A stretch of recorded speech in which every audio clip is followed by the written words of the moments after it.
저희 함께 기도하겠습니다. 주님, 따스한 날을 주셔서 감사합니다. 간간히 춥지만 그래도 따스함을 감출 수는 없는 것 같습니다. 오늘 부르심의 자리에서 주님의 따스한 손길과 숨결을 드리는 예배가 되게 하여 주시옵소서. 두려움과 불안으로 경직되었던 삶을 녹이는 따스한 예배가 되게 하여 주시옵소서. 예수님의 이름으로 기도합니다. 아멘. 이 시간 우리 함께 찬양 드리겠습니다.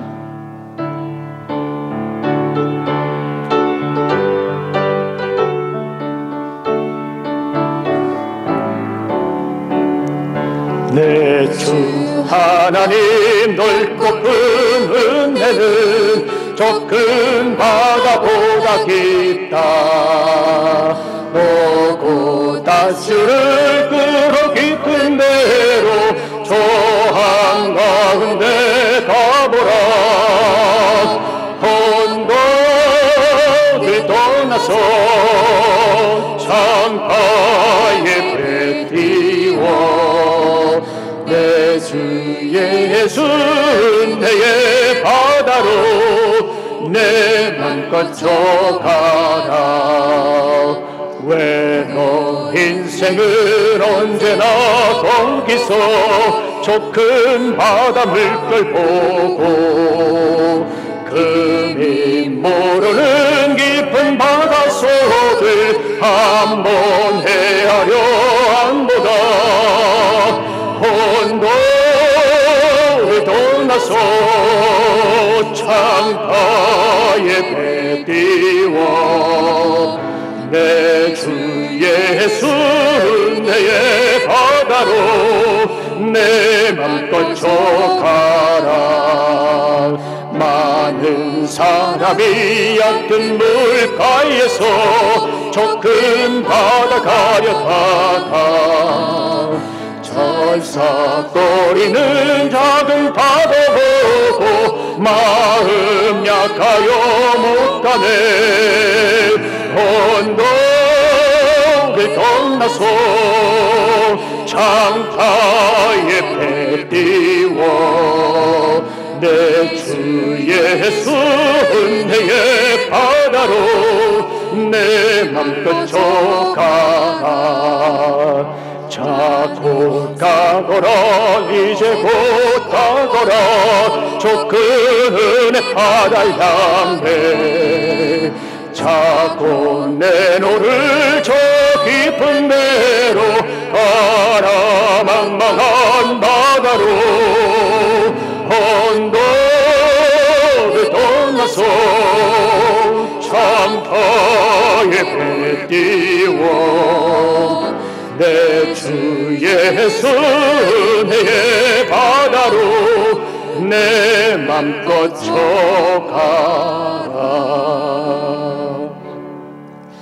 나를 지으신 이가 하나님, 나를 부르신 이가 하나님, 나를 보내시도 하나님, 나의 나 된 것은 다 하나님 은혜라. 나의 달려갈 길 다가도록 나의 마지막 고인 다하도록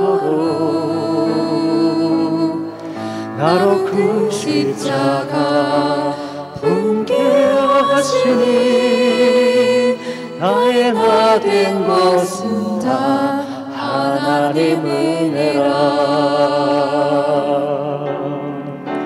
한량없는 은혜 갚을 길 없는 은혜 내 삶을 내어 사는 하나님의 은혜 나 주저함 없이 그 땅을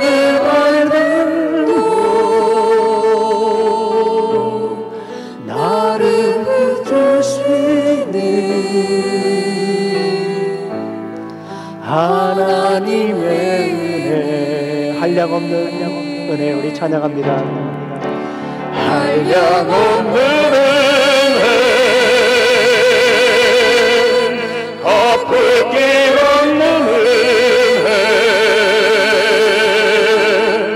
내 삶을 애워싸니 하나님의 은혜,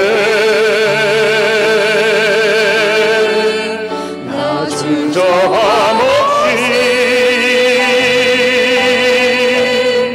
그 땅을 밟은 도 나를 붙드시니 하나님의 은혜. 이 시간 우리 함께 기도하는 시간 갖도록 하겠습니다. 하나님 아버지 감사합니다. 오늘도 아버지 하나님 귀한 날 주시고 또 이렇게 부르심의 자리에서 함께 예배를 드릴 수 있도록 인도해 주셔서 감사합니다. 아버지 하나님, 오늘 드려지는 예배가 생명력 있는 예배가 되기를 원합니다. 주님 함께해 주시옵소서. 일주일 동안에 우리의 삶의 가운데 역사하신 주님의 놀라운 사랑을 온전히 드리는 그런 예배가 되게 해 주시기를 간절히 소망합니다. 아버지 하나님, 우리 삶 가운데에 정말 함께해 주시어서 죽었던 것이 다시 살아나고 절망이었던 것이 다시 희망이고 좌절이었던 것이 다시 살아갈 용기를 얻게 하는 주님의 그 생명력 있는 삶, 그 삶을 온전히 드리는 예배가 되게 해주시기를 간절히 소망합니다. 주님 함께해 주시옵소서. 온전히 예배에 임하여 주시어서 주님의 영광이 가득한 예배가 될 수 있도록 우리 주님 인도해 주시기를 간절히 소망합니다. 아버지 하나님, 우리의 삶의 자리를 이렇게 내려놓고 부르신 곳에 왔습니다. 아버지 하나님, 주님의 영광을 보며 따라가는 삶이 되게 해 주시옵소서. 오늘 주님께서 임하신 그 은혜가 우리 참여한 모든 이들에게 입혀질 수 있도록 주님 인도하여 주실 줄로 믿습니다. 예수님 이름으로 기도합니다. 아멘.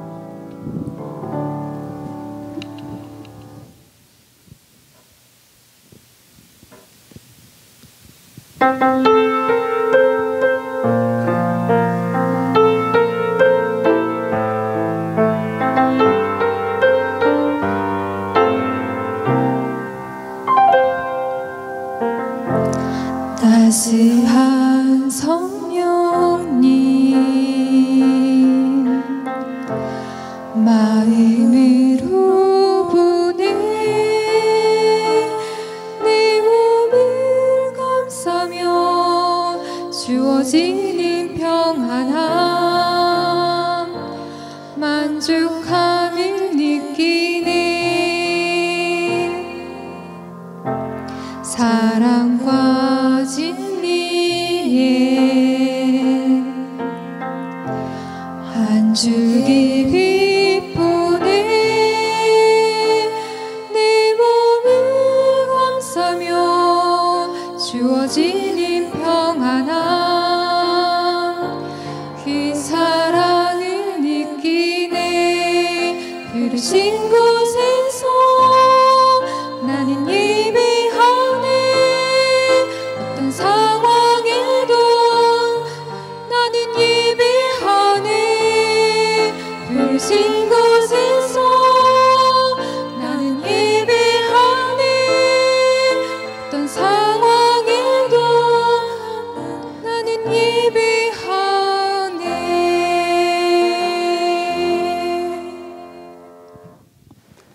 아멘. 찬양을 받아주신 주님께 영광의 박수 드립니다. 네, 감사합니다.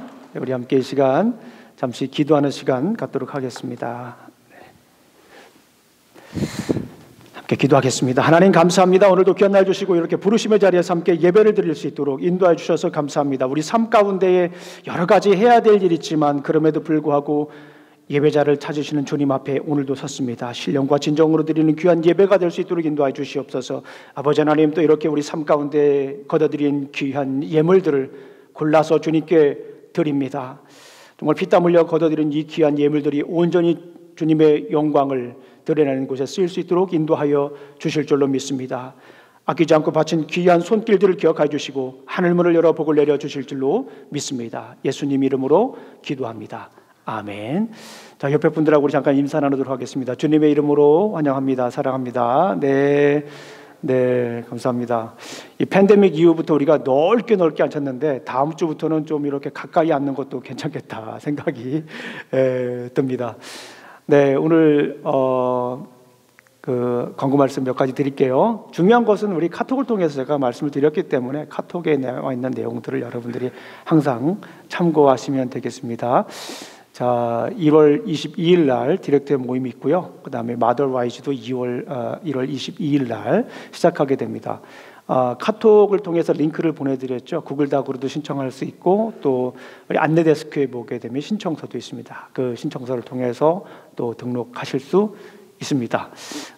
그리고 1월 28일 날 유스 패런팅 미팅이 있습니다. 우리 그 클레이 목사님 댁에서 있습니다. 제가 주보에는 주소가 적혀 있죠. 그래서 그쪽으로 1월 28일 날 토요일 날 오후 5시입니다. 그리고 1월 29일 날 우리 진리반, 기독교 핵심 진리반, 또 그리고 구약 이야기 수료식 및 간증이 있습니다. 여러분들 기대해 주시고요. 또 계속해서 하나님 말씀을 우리가 계속 알아가는 그런 3대 시기를 간절히 소망합니다. 우리 유스들은 패스트 클레이와 함께 가서 우리 함께 예배를 드리도록 하겠습니다. 네, 그리고 어린아이들은 또 우리 이상 디렉터님과 함께 가서 함께 예배를 드리도록 하겠습니다. 자, 우리 다 같이 일어나셔서 우리 성경 말씀을 읽도록 하겠습니다. 전도서 10장 12절, 13절 말씀입니다. 우리 함께 읽도록 하겠습니다. 시작. 제자의 입의 말들은 은혜로우나 우매자의 입술들은 자기를 삼키나니 그의 입의 말들의 시작은 우매요 그의 입의 결말들은 심히 미친 것이니라. 네, 우리 앉아주시기 바랍니다. 하나님 아버지 감사합니다. 오늘도 귀한 날 주시고 또 이렇게 아버지 하나님 부르심의 자리에서 함께 예배를 드릴 수 있도록 인도해 주셔서 감사합니다. 주님의 음성을 듣는 시간이 되게 하여 주시옵소서. 사람의 말과 지혜로 증가하지 않고 성령님의 능력과 나타내심으로 증가할 수 있도록 인도하여 주시옵소서. 예수님 이름으로 기도합니다. 아멘. 자, 우리가 계속해서 전도서에 있는 말씀을 나누고 있습니다. 이제 불과 몇 주 남지 않았습니다. 전도서 전체가 22주 이제 계획을 했는데요. 그래서 오늘은 19번째, 몇 번 남지 않았습니다. 자, 다시 한 번 더 우리 전도서에 있는 말씀을 한번 점검해 보겠습니다. 전도서 전체 1장부터 12장까지 있는 말씀, 가장 핵심적인 말씀, 줄기차게 흐르는 메인 메시지가 뭘까요? 내 인생을 하나님께 걸자라는 거예요. 어떻게 좀 그동안 계속 하나님께 인생을 걸고 계십니까? 네, 예전보다 좀 더 말씀을 듣기 전보다 더 인생을 하나님께 의지하고 더 나아가고 계십니까? 한번 점검을 해보셔야 됩니다.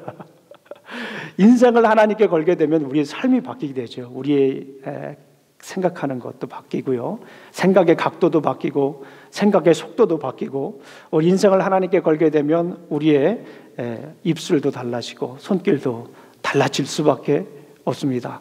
그런 삶을 보고 주변에 있는 사람들이 도전을 받죠. 나도 저렇게 살았으면 좋겠다. 자, 그러면 전도서 전체의 애플리케이션 적용점은 뭡니까? 삶을 통한 전도입니다. 말을 통한 전도도 굉장히 중요하지만요, 더 중요한 거는 우리의 삶을 통해서 전도해야 됩니다. 나도 저렇게 살고 싶다. 나도 저렇게 주님을 의지하고 싶다라고 하는 그런 전도가 우리 삶 속에서 계속 이루어지시기를 간절히 소망합니다. 자, 전문가 하면 떠오르는 직업이 있습니까? 전문가 하면 어떤 직업이 떠오릅니까? 여러 전문 직업이 떠오르죠. 요즘 같은 경우에는 전문가 하면은 셰프도 전문가이기도 하고요.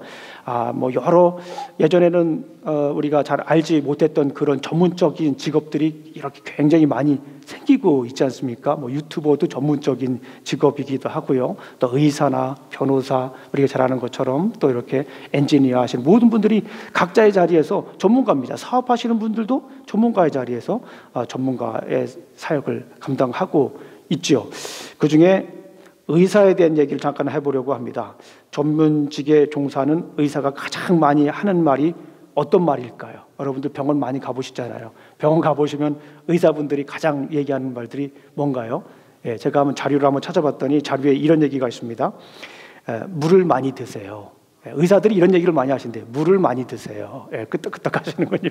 또 어떤 말을 많이 합니까? 운동 많이 하세요. 운동을 많이 하세요. 그리고 또 어떤 말을 합니까? 잘 주무셔야 합니다. 잠도 잘 자야 된다 얘기를 하죠. 그리고 또 어떤 얘기합니까? 꼭 빼놓지 않고 하는 말이 있죠. 어떤 말이죠? 술, 담배 하지 마십시오라고 하는 그런 얘기를 이렇게 들려줍니다. 그리고 하나 더 있지요. 의사분들이 이렇게 진료를 받으면 하는 말이 있습니다. 두고 봅시다. 지금 당장은 모르는 거예요. 두고 봅시다 라고 하는 그런 얘기를 가장 많이 한다고 합니다. 환자의 입장에서 전문가에 갔으니까 좀 전문적인 답변을 듣고 싶은 마음이 있는데, 사실 이런 얘기를 들을 때마다 예전에는 솔직히 저는 좀 불편했습니다. 전문가에 갔으면 전문적인 이야기를 좀 해주면 좋겠다라는 생각이 들었는데, 그런 얘기를 들을 때마다 조금 신뢰가 떨어지는 것 같기도 하고 좀 불편한 마음이 있었는데요. 요즘 들어서는 그렇게 생각하지 않습니다. 물론 의사분들이 두고 봅시다라고 하는 말을 하기까지 여러 가지 이유가 있다고는 합니다. 그런데 요즘 들어서는 제가 이 말을 들을 때 이런 생각을 하게 됩니다. 그래도 의사분들이지만 전문가이지만 그 분야에 탁월한 분이지만 그래도 한계를 인정하는구나라고 하는 그런 생각을 갖게 되면서부터 불편한 마음이었고, 그럴 수 있다라는 생각을 하게 됩니다. 팬데믹 이후에 이전보다 달라진 것이 있는 것 같습니다. 여러 가지가 있는 것 같아요. 제 개인적인 생각은 그래요. 여러 가지가 있는데 저에게 가장 많이 와닿는 것 중에 하나는 뭐냐면, 미래에 관한 책들이 예전보다 굉장히 많아졌다라고 하는 거예요. 앞으로 미래는 어떻게 될 것이다라고 하는 책들이 굉장히 많아졌습니다. 그 책이 많아질수록 저는 이런 생각을 했어요. 미래에 대해서 사람들이 굉장히 궁금해하는구나, 기대하기도 하는구나 라고 하는 생각도 있지만 미래에 대해서 굉장히 불안해하고 있구나라고 하는 그런 생각을 하기도 했습니다. 제가 요즘 읽고 있는 책이 있어요. 최근에 나온 미래에 관한 책인데요. 가장 인간적인 미래라고 하는 책입니다. 책 제목이 너무 멋있어서 제가 사서 좀 읽고 있는 책 중에 하나입니다. 미래인데 인간적인 미래다라고 이렇게 얘기를 했죠. 대한민국 대표 인공지능 전문가인 윤송희 박사가 지은 책인데요. 그녀는 책에서 세계적인 화두로 떠오르고 있는 인간과 AI의 새로운 공존이라는 주제를 다루고 있습니다. 그녀는 AI와 인류의 미래를 고민하는 철학자들이라든가 윤리학자들이라든가 법학자라든가 또 이 공학자 이런 분들과 함께 계속해서 이야기를 나누면서 앞으로 우리 인류의 미래가 어떻게 될 것인가 이렇게 고민하는 내용들을 담아내고 있습니다. 그런데 이분이 서두에서 이런 이야기를 하더라고요. 인류는 그 어느 때보다 혼란스러운 시대를 지나고 있는 것 같습니다. 그리고 그 어느 때보다 미래를 예측하기 힘듭니다. 이런 얘기를 해요. 그래서 그녀는 이 책을 쓰면서 아주 이렇게 얘기를 합니다. 답이 없는 질문을 엮었습니다. 어떻게 보면은 가장 전문가 중에 하나이고 요즘 가장 이슈가 되는 또 이 뇌과학이라든가 AI라든가 이런 걸 공부하신 분인데 답이 없는 질문을 엮었다라고 이렇게 고백을 합니다. 참 솔직한 고백이라는 생각을 했어요. 우리 인류는 그 어느 때보다 발전한 사회 속에서 살고 있지만 어쩌면은 그 어느 때보다도 한계를 경험하고 살아가는 시대이지 않느냐 하는 그런 생각을 했습니다. 그렇다면 우리는 이 한계를 어떻게 극복해야 할까요? 가장 전문가들도 앞으로 어떤 일이 일어날 것인가에 대해서 좀 예측하기가 힘든 상황입니다. 그래서 많은 분들이 그런 얘기를 하잖아요. 전문가들이 예전에는 자신 있게 나와서 앞으로 이렇게 됩니다라고 얘기하는 분들이 많았는데 요즘 얘기를 들어보니까 그분들의 얘기는 아주 간단해요. 예측은 가능하나 장담할 수 없다. 이렇게 단정을 짓고 얘기를 해요. 굉장히 솔직한 고백이다라는 생각이 듭니다. 오늘 본문을 보게 되면 솔로몬도 이런 고민을 하게 됩니다. 지혜의 왕인 솔로몬조차도 이런 고민을 해요. 인간의 한계, 인간의 무지 앞에서 어떻게 살아갈 것인가에 대한 고민을 하고 있습니다. 솔로몬이 살던 당시에도 굉장히 전문가 집단이 많았고 똑똑한 사람들이 많았었겠죠. 그런데 솔로몬이 볼 때는 사람들에게는 한계가 있다. 나름대로 전문 지식을 가지고 있는 사람들이 넘치지만 나름 지혜로운 사람들로 가득해 보였지만 실상은 그렇지 않았다라고 솔로몬이 오늘 본문에서 얘기를 해요. 먼저 솔로몬이 어떤 관찰을 했는지 우리 함께 살펴보도록 하겠습니다. 전문가도 미래는 알 수 없다. 우리 한번 따라해 보겠습니다. 시작. 전문가도 미래는 알 수 없다라고 이렇게 고백을 합니다. 우리 한번 성경을 읽어볼까요? 자, 전도서 10장 8절부터 9절까지 있는 말씀 천천히 한번 읽어보겠습니다. 시작. 함정을 파는 자는 거기에 빠질 것이요 담을 허는 자는 뱀에게 물리리라. 돌들을 캐 떠는 자는 그로 말미암아 상할 것이요 나무들을 쪼개는 자는 그로 말미암아 위험을 당하리라. 한 절 더 읽겠습니다. 시작.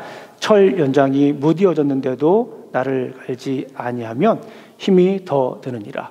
오직 지혜는 성공하기에 유익하니라. 주술을 베풀기 전에 뱀에게 물렸으면 술객은 소용이 없느니라. 오늘 본문 말씀을 보니까 여기에 함정을 파는 사람이 등장을 하고요, 또 담을 허는 사람이 등장을 하고요, 돌들을 떠내는 자, 돌을 캐내는 사람들이죠. 나무를 쫓는 사람. 당시, 지금은 모르겠지만 당시에는 이 일에 근무하는 사람들, 이 일에 있는 사람들이 전문가 집단이었다라고 볼 수가 있습니다. 본문에 보면은 구덩이를 파는 사람이 등장하잖아요. 함정을 파는 사람이에요. 구덩이를 파는 사람이에요. 이 사람은 어떤 사람이냐면 사냥꾼입니다. 사냥꾼. 생각을 한번 해보십시오. 지금 사냥꾼이 이렇게 전문가 집단이라고, 전문가 집단이죠. 당시에는 훨씬 더 숙련된 사람이다라고 볼 수가 있어요. 근데 함정을 파는 사람이 구덩이를 열심히 팠습니다. 그냥 팠겠습니까? 동물이 움직이는 움직임을 다 분석을 하고 나름대로 자주 가는 곳에 그 먹이를 놓거나 또 함정을 파지 않겠습니까? 그런데 오늘 본문 말씀을 가만히 보니까 함정을 파는 자는 거기에 빠질 것이요. 이 전문가인데요. 동물을 사냥하는 전문가이지 않습니까? 그런데 이 전문가조차도 구덩이를 파고 그 구덩이에 자기가 빠질 수 있다라고 하는 거예요. 두 번째 보게 되면 어떤 사람이 등장합니까? 돌들을 담장을 허는 자, 담장을 허는 사람이 있어요. 아마 이 담장을 헌다라고 하는 것은 이런 생각을 해볼 수가 있습니다. 점점 재산이 많아지고 또 점점 가진 것이 많아져서 이 증축하는 그런 모습을 생각해 볼 수가 있어요. 담을 허무는 것 자체 참 힘든 거잖아요. 담 허는 게 얼마나 힘들어요. 담을 헐어 보셨어요? 이제 뭐 이 나무로 세운 거 말고요, 돌로 쌓은 거예요. 굉장히 힘듭니다. 다시 쌓기도 어렵고요. 그런데 그 담을 허는 이유, 굉장히 자기가 이제 재산이 많아져서 허는데 그 힘들어도 얼마나 기쁘겠습니까? 그런데 그 담을 헐었는데 거기에 뭐가 있습니까? 뱀이 있어서 물릴 수도 있다라고 하는 겁니다. 돌들을 캐는 자도 마찬가지고요, 나무를 쪼개는 자도 마찬가지입니다. 그리고 철연장을 사용하는 사람들, 철연장을 사는 사람 당연히 기술자, 전문가 집단이라고 볼 수가 있습니다. 그리고 주술을 베풀기 전에 뱀에게 물렸으면 술객은 소용이 없니라요. 전문가 집단에 보니까 이 주술을 하는 사람들, 이 뱀을 이렇게 부리는 사람들 있잖아요. 뱀을 부리는 거 아무거나 부릴 수 있는 건 아니죠. 굉장히 숙련된 사람이 해야 됩니다. 그런데 뱀을 부리는 사람도 뱀에게 물릴 수 있다라고 얘기를 합니다. 솔로몬의 관찰이에요. 솔로몬은 인간의 지혜의 한계를 말하고 있는 것입니다. 각 전문 지식을 가지고 살아가지만 그 누구도 갑자기 일어나는 일에 대해서 대비할 수가 없다라는 거예요. 전문가일지라도 한 치 앞을 알 수가 없다라는 것을 솔로몬은 관찰하게 됐습니다. 그래서 그가 내린 결론이 무엇입니까? 사람들은 전문가일지라도 무지하다. 앞을 알 수가 없다. 아까도 말씀드렸지만은 사람들이 아무리 똑똑하고 사람들이 아무리 궁리를 할지라도 예측은 가능하지만 장담을 할 수 없다라고 하는 것입니다. 이제 솔로몬은 인간의 지혜의 한계를 극복할 수 있는 자신만의 성찰을 얘기를 합니다. 제가 한번 여쭤볼게요. 우리 성도님들. 살아보시니까 한계가 있잖아요. 이 한계에 대해서 우리 자녀들에게 만약에 어떻게 얘기를 하시겠습니까? 누가 자녀들이 왔어요. 아버지, 제가 살아보니까 이 세상에 참 제가 열심히 공부하고 학교도 졸업하고 좋은 디그리도 이렇게 잘 가지고 있는데 세상을 살아보니까 참 많이 부딪힙니다. 배운 것이 전부가 다 아닌 것 같고요. 요즘 제가 많이 한계를 느낍니다 라고 만약에 자녀가 누가 물어봤다면 여러분들은 뭐라고 대답하실 것 같아요? 한번 생각을 한번 해보세요. 제가 주중에 설교를 준비하면서 우리 성도님들에게 여쭤보고 싶었던 것 중에 하나예요. 제가 카톡으로 보낼까 말까 하다가 결국에는 보내지 않았는데요. 우리 성도님들은 어떻게 생각하세요? 앞으로 미래가 어떻게 바뀔지 몰라요. 각 분야의 전문가도 최첨단을 지금 연구하는 분들도 앞으로 어떻게 될 것인지 장담할 수 없다라고 스스로 고백을 하면서 하나하나 겸손하게 사람들과 대화하면서 그 길을 모색하고 있는 것을 우리가 볼 수 있습니다. 만약에 자녀들이 아버지에게 물어봤어요, 어머니에게 물어봤어요, 혹은 친척이 물어봤어요. 여러분들은 뭐라고 대답하실까요? 솔로몬의 지혜를 한번 배웠으면 좋겠다 하는 생각이 듭니다. 솔로몬의 성찰입니다. 솔로몬은 관찰을 한 후에 솔로몬은 성찰을 합니다. 솔로몬의 관찰이 무엇이었습니까? 전문가도 미래는 알 수 없다. 결국에는 지혜의 한계를 얘기를 하고 있어요. 지식의 한계를 이야기를 하고 있습니다. 그렇다면 오늘 본문에서 얘기하는 솔로몬의 성찰은 무엇일까요? 솔로몬이 깨달은 것이 무엇일까요? 은혜로운 말을 해라 입니다. 따라해 보겠습니다. 은혜로운 말을 해라.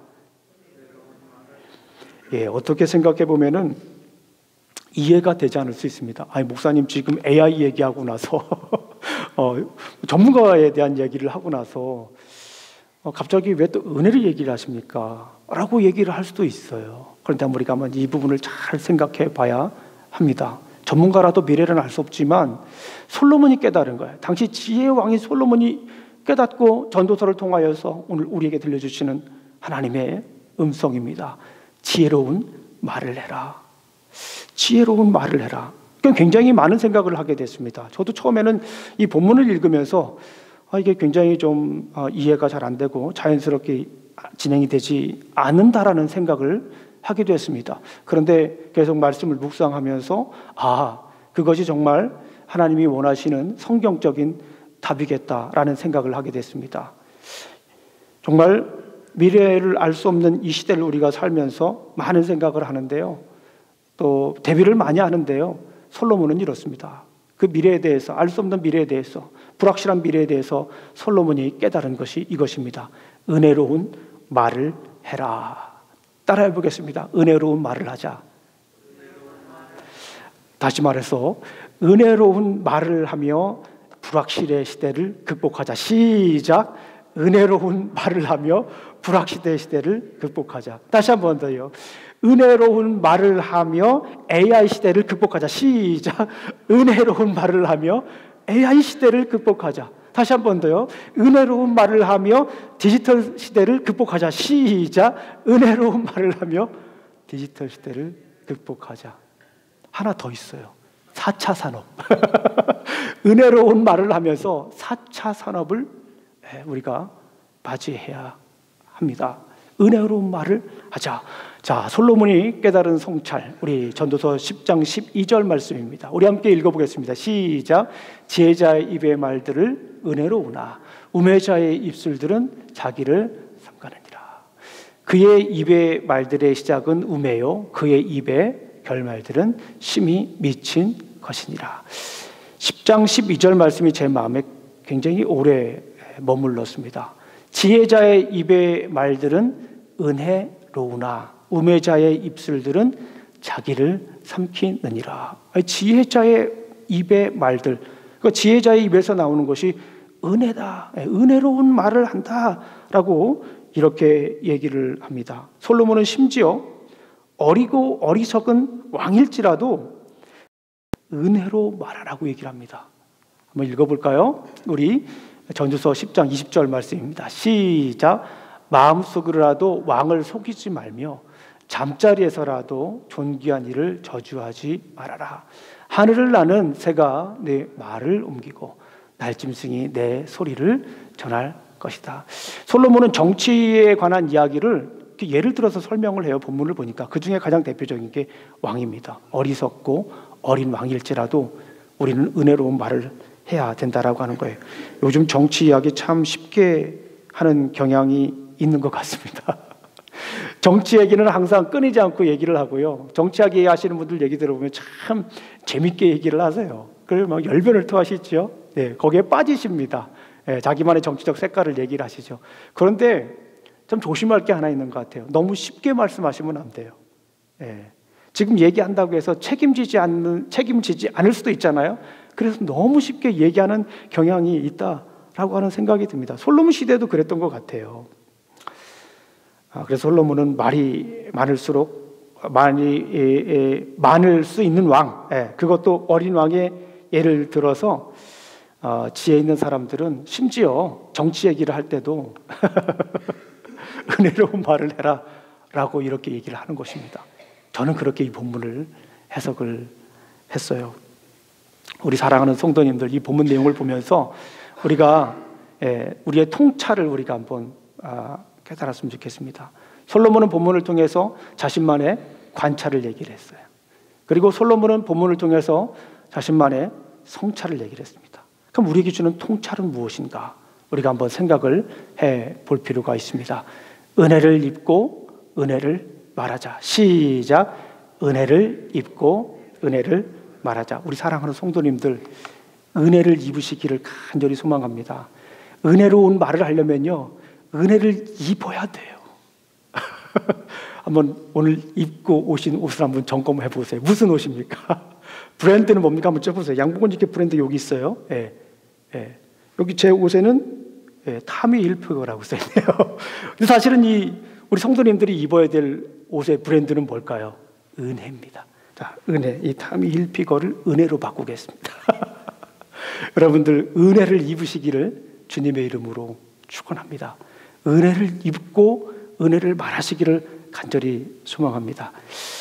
살다 보니까 옷이 굉장히 중요한 것 같아요. 그렇지 않나요? 어떤 옷을 입었느냐에 따라서 그 사람의 행동이 바뀌는 것 같아요. 그렇지 않습니까? 그러니까 중요한 거는 어떤 옷을 입었느냐에 따라서 행동도 바뀌지만 어떤 옷을 입었느냐에 따라서 말도 바뀐다라고 하는 거예요. 행동도 바뀌고 말도 바뀝니다. 여러분들 예비군 훈련장 가보셨어요? 예. 안 가보신 분들이 꽤 많이 있을 수 있습니다. 남자분들 주로 가기 때문에요. 저는 군대에 있을 때 예비군 업무를 봤어요. 그래서 예비군들과 굉장히 시간을 많이 보낸 사람 중에 하나입니다. 그런데 예비군 훈련장에 가게 되면 조금 평상시와 다른 모습을 보게 됩니다. 지금은 생각해보면 굉장히 그때 모습을 생각하면 재밌어요. 지금은 그래요. 그런데 그때 당시는요 굉장히 힘들었어요. 그분들 관리하기. 예비군 옷만 입으면 사람이 달라져요. 그렇게 그냥 멋있는 사람들 들어오기 전에 평상시에 만나는 분들도 멋있는 사람인데 예비군 복 입고 들어오게 되면요 마치 연체동물 같아요. 사람들이 약간 흐느적거려요. 기본적으로 잠깐 흐느적거립니다. 그리고요 모자를 씁니까 안 씁니까? 안 쓰는 분들도 굉장히 막 주머니에 집어넣습니다. 모자도 이렇게 집어넣고 오시고요. 모자를 쓰시더라도 모자를 쓰시는 게 아니라 어떻게 합니까? 모자를 얹습니다. 머리에다가 그냥 살짝 얹고 이렇게 들어오죠. 단추는 어떻게 합니까? 단추를 여기까지 다 하고 오시는 분들 거의 없고요. 단추를 이렇게 일부러 풀릅니다. 이렇게 적어도 한두 개는 이렇게 하지 않습니다. 그리고요 점심시간 이후가 가장 큰 고비예요. 점심을 드시면 다시 모여야 되잖아요. 잘 안 모이시는 분들이 몇 분 계세요. 어디 가서 주무시는 분들이 있습니다. 트럭 밑에 가서 주무시는 분도 있고 실제적으로 그렇습니다. 가서 다 깨워가지고 참여하도록 해야 됩니다. 다 그런 건 아니에요. 그런 분들이 꽤 있습니다. 그런데 한 가지 더 독특한 것이 있습니다. 이 말투가 달라집니다. 예비군복을 입으면 말투가 달라져요. 말투가 어느 때로 돌아가는 것 같습니까? 말년병장으로, 제대할증으로 말투가 바뀝니다. 다 그런 건 아닌데 대부분 그렇습니다. 저한테 그래요. 김일병 일로 와봐. 그러면서 PX 가서 닭다리 하나 사다 줄래? 막 그래요. 김일병 일로 와봐. 그러면서 야 이거 언제 끝나냐? 김일병 일로 와봐. 그러면서 나 이거 빠지면 안 되냐? 그리고 심지어 어떤 분들은 빨리 끌려달라고 합니다. 어떤 옷을 입느냐에 따라서 행동도 달라질 뿐만 아니라 말도 달라진다는 거예요. 그런데 웨딩드레스를 입은 신부를 여러분들 보셨나요? 예, 웨딩드레스를 입어보셨죠, 다들요? 웨딩드레스를 입은 분들의 모습은 예비군복을 입은 아저씨들과 사뭇 다릅니다. 제 집사람이 웨딩드레스를 입고 나왔을 때를 기억합니다. 여러분들은 어떠세요? 웨딩드레스를 입으셨을 때 그 모습이 지금 생각이 나십니까? 우리 목사님 생각나십니까? 우리 사모님 예비군. 네, 아주 딱 기억하죠. 우리 한수 집사님. 우리 장로님 어떻게 기억나십니까? 네, 다들 기억을 하고 계시군요. 그때를 어떻게 우리가 잊을 수가 있습니까? 제 집사람은 그랬어요. 세상에서 가장 예쁜 사람의 모습으로 탄생을 하더라고요. 그리고 그렇게 말투도 바뀌었던 것으로 저는 기억을 합니다. 지금 나 예쁘죠? 예쁘죠? 그렇죠. 정말 예쁩니다. 웨딩드레스를 입었을 때는 행동도 다르고요, 말하는 것도 세상에서 가장 예쁜 사람처럼 말을 하는 것 같았습니다. 그렇지 않나요? 예, 정말 그때만큼은 세상에서 가장 아름다운 사람으로 남자들도 생각을 하고, 또 우리 웨딩드레스를 입은 분들도 그렇게 행동하는 것을 볼 수가 있습니다. 입는 옷에 따라 행동도 달라집니다. 그리고 말도 달라지죠. 우리 성도님들, 지혜 있는 사람들은 은혜를 입고 은혜를 말합니다. 한번 여쭤보겠습니다. 은혜가 무엇입니까? 네, 은혜가 무엇이죠? 은혜를 입어야 되는데 은혜가 무엇인지 알아야 은혜를 입지요. 은혜가 무엇입니까? 강해설교로 유명한 그 학교이죠. 달라스 신학교, DTS라고도 합니다. 그 총장이셨던 척수인들 목사님을 제가 굉장히 좋아합니다. 그 목사님의 책, 유명한 책이 있죠. 은혜의 각성이라고 하는 책이 있습니다. 그 책을 보게 되면 은혜에 대해서 아주 설명을 명쾌하게 해주십니다. 은혜란 자격 없는 사람에게 무조건 없이 주는 사랑이다라고 하는 거예요. 따라해 보겠습니다. 은혜란 자격 없는 사람에게 무조건 조건 없이 주는 사랑이다. 네. 은혜라고 하는 것은 자격 없는 사람에게 조건 없이 주는 거예요. 아무런 조건 없이 주는 사랑이다라고 볼 수가 있습니다. 우리 사랑하는 성도님들은 누구의 은혜를 입은 사람입니까? 하나님의 은혜를 입은 사람이에요. 하나님께서 우리를 조건을 보시지 않았어요. 우리 각 사람들의 조건을 보고 은혜를 입혀주신 것이 아니에요. 우리를 조건을 보지 않고 우리가 뭐 어떻게 살았는지, 어떻게 벌었는지, 얼마만큼 가지고 있는지, 어디에서 사는지, 어떤 모습으로 사는지, 우리의 조건을 하나님은 보시지 않고 조건 없이 우리를 사랑하셨습니다. 그래서 누구를 보내주셨습니까? 예수 그리스도. 당신의 소중한 아들 예수 그리스도를 누구를 위해서 보내주셨습니까? 나를 위해서 보내주셨어요. 누구를 보내주셨어요?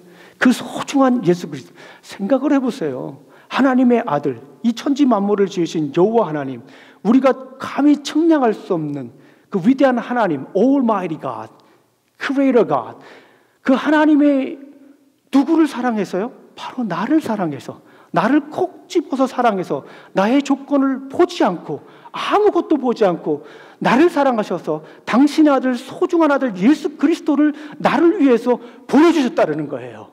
이게 얼마나 큰 은혜입니까? 이걸 어떻게 우리가 감당하겠습니까? 어떻게 이게 계산이 됩니까? 이게 어떻게 이거를 우리가 쓸 수가 있겠습니까? 바다를 먹물 삼고 써도 못 쓸 분량이겠지요. 그만큼 큰 은혜를 우리에게 부어주셨어요. 우리 사랑하는 성도님들, 정신이 번쩍 나지 않나요?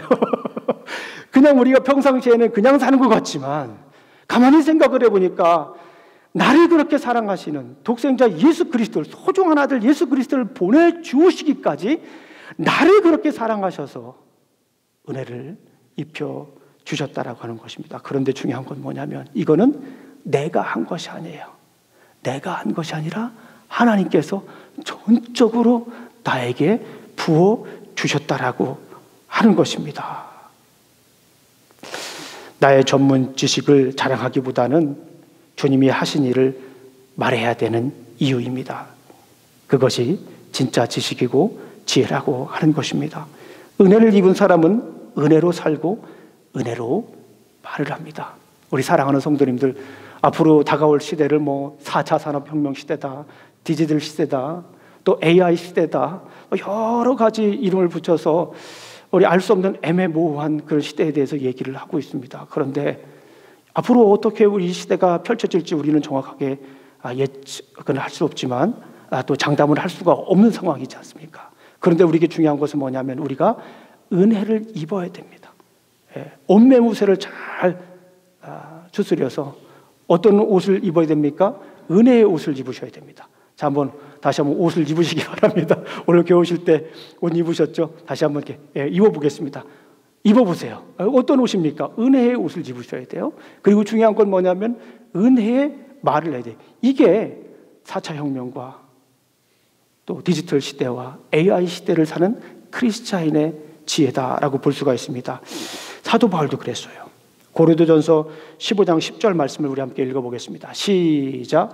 그러나 내가 나된 것은 하나님의 은혜로 된 것이니 내게 주신 그의 은혜가 헛되지 아니하여 내가 모든 사도들보다 더 많이 수고하였으나 내가 한 것이 아니요 오직 나와 함께 하신 하나님의 은혜로다. 아하, 여러분들 생각해 보십시오. 사도 바울이 얼마나 뛰어난 사람이었습니까? 사도 바울은 요즘 말로 말하면 전문가 중에 전문가였습니다. 그렇죠? 어떤 전문가였습니까? 율법의 전문가였습니다.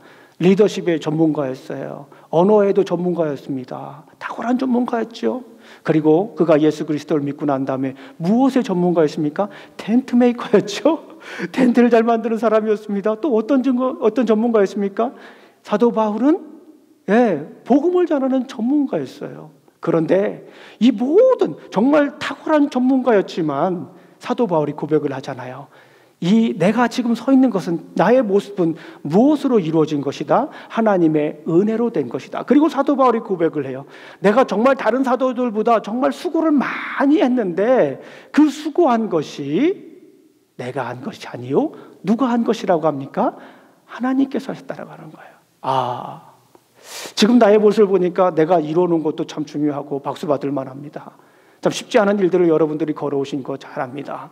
그런데 정말 중요한 것이 무엇입니까? 내가 가지고 있는 지금 이 위치보다도 더 중요한 것은 내가 어떤 가치로 살아가는가예요. 근데 그 가치를 결정하는 것이 무엇입니까? 은혜라고 하는 거예요.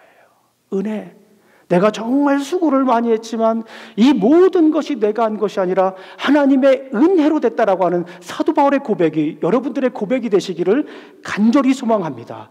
이 고백이 앞으로 살아갈 여러분들의 펼쳐질 그 시대를 뚫고 나갈 열쇠가 되시기를 간절히 소망합니다. 나와 함께 하신 하나님의 은혜로다. 하나님의 은혜를 입은 사람은 하나님의 은혜를 말하는 거예요. 내가 가지고 있는 것 얘기하는 것이 아니라 내가 그동안 해온 거 얘기하는 것이 아니라 사람들은 그래요. 내가 가지고 와 있는 거 인정을 해, 그동안 쌓은 거 인정해주면 좋아해요. 그런데 내가 그동안 쌓은 거 인정 안 해주면 삐져요. 이게 사람이에요. 그걸 우리가 어떻게 감당합니까? 어디든 마찬가지인 것 같아요. 그런데 은혜를 입은 사람은 은혜로 살아가고 은혜를 말합니다. 그러면 하나님의 은혜가 여러분들의 삶을 풍족하게 이끌어 가실 줄로 믿습니다. 고린도후서 12장 9절 말씀입니다. 시작. 나에게 이르기를 내 은혜가 내게 족하도다. 잠깐만요. 내 은혜가 내게 족하대요. 우리 성도님들 제가 가끔 생일 되실 때 이제 은혜라고 하는 구절을 써드리면서 이 구절을 많이 써드리기도 합니다. 나에게 이르기를 내 은혜가 내게 족하다. 은혜를 입고 은혜로 살아가니까 은혜로 말을 하니까 내게 은혜가 있는 거예요. 그 은혜를 경험하지 못한 분들은요 자꾸 다른 사람 단점만 보여요. 공식입니다. 은혜를 입은 사람들은요 다른 분들 다 은혜로 보여요. 단점으로 보이지가 않아요. 내가 품어야 되고 함께 가야 되고 주님의 영광을 위해서 주님이 나에게 은혜를 베풀어 주셨던 것처럼 나에게 조건 없이 베풀어 주셨던 것처럼 나도 은혜를 입고 그분들에게 내 잣대로 보는 것이 아니라 하나님의 잣대로 보며 은혜로 말할 수 있는 것입니다. 그럴 때 어떤 삶을 우리가 살아갑니까? 풍족한 삶을 살아가는 거예요. 그게 무엇입니까? 능력이에요. 다른 게 능력이 아니에요. 그게 바로 능력입니다. 그게 바로 the power of the grace. 이게 바로 하나님의 은혜인 거예요. 하나님의 은혜를 입은 사람은 은혜로 행동해요. 그리고 은혜로 보지요. 내 시각으로 보는 게 아니라 나의 편견으로 사람들을 잣대질하는 것이 아니라 하나님이 나를 사랑하셨던 그 은혜로 다른 사람들을 보게 됩니다. 그럴 때 은혜로 말을 하게 되죠. 그러면 시대와 관계없이 우리는 이 세상을 은혜로 살아갈 수 있는 줄로 믿습니다. 이것이 바로 그리스도의 능력입니다. 우리 한번 고린도후서 12장 9절 말씀 천천히 한번 읽어보겠습니다. 시작. 나에게 이르기를 내 은혜가 내게 족하도다.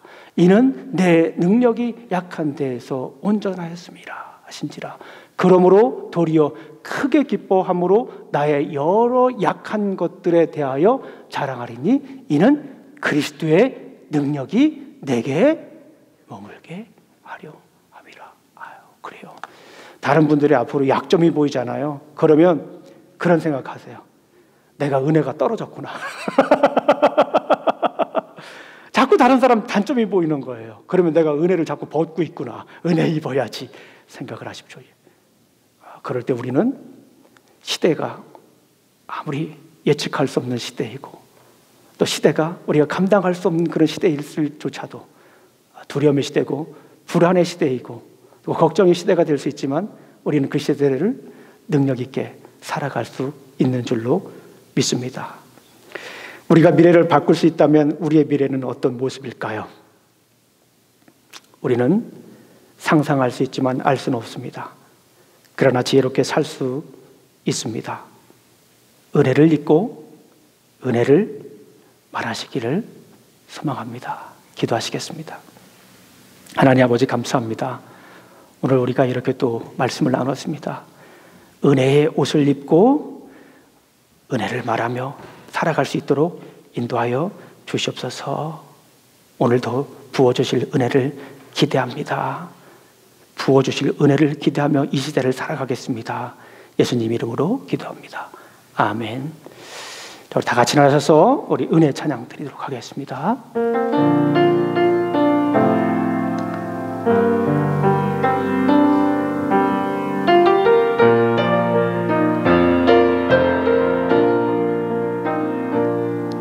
내가 누려왔던 모든 것들이 내가 지나왔던 모든 시간이 내가 걸어왔던 모든 순간이 당연한 것 아니라 은혜였소. 아침 해가 뜨고 저녁에 노을 봄의 꽃향기와 가을의 열매 변하는 계절의 모든 순간이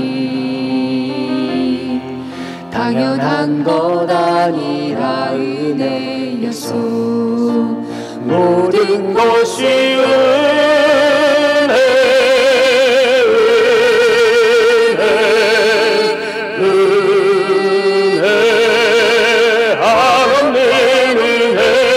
삶에 당연한 것 하나도 없었던 것을 모든 것이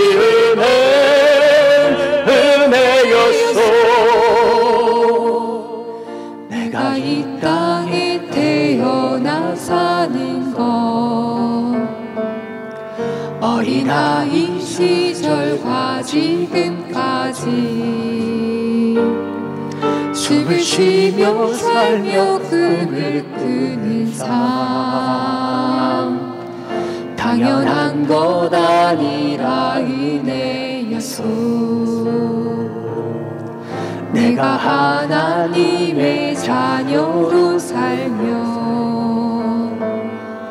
오늘 찬양하고 예배하는 삶 복음을 전할 수 있는 축복이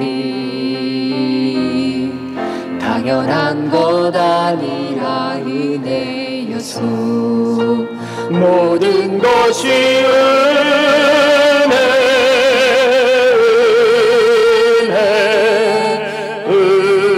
은혜 한없는 은혜 내 삶에 당연한 것 하나도 없었던 것을 모든 것이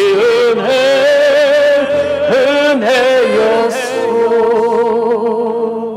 이제는 우리 구주 예수 그리스도의 은혜와 하나님의 사랑과 성령님의 교통하심이 날마다 은혜를 입고 은혜를 말하며 살아가길 원하는 어신 우리 침례교회 성도들 머리에와 직장과 가정과 사업에 이제부터 영원히 함께할지어다. 아멘.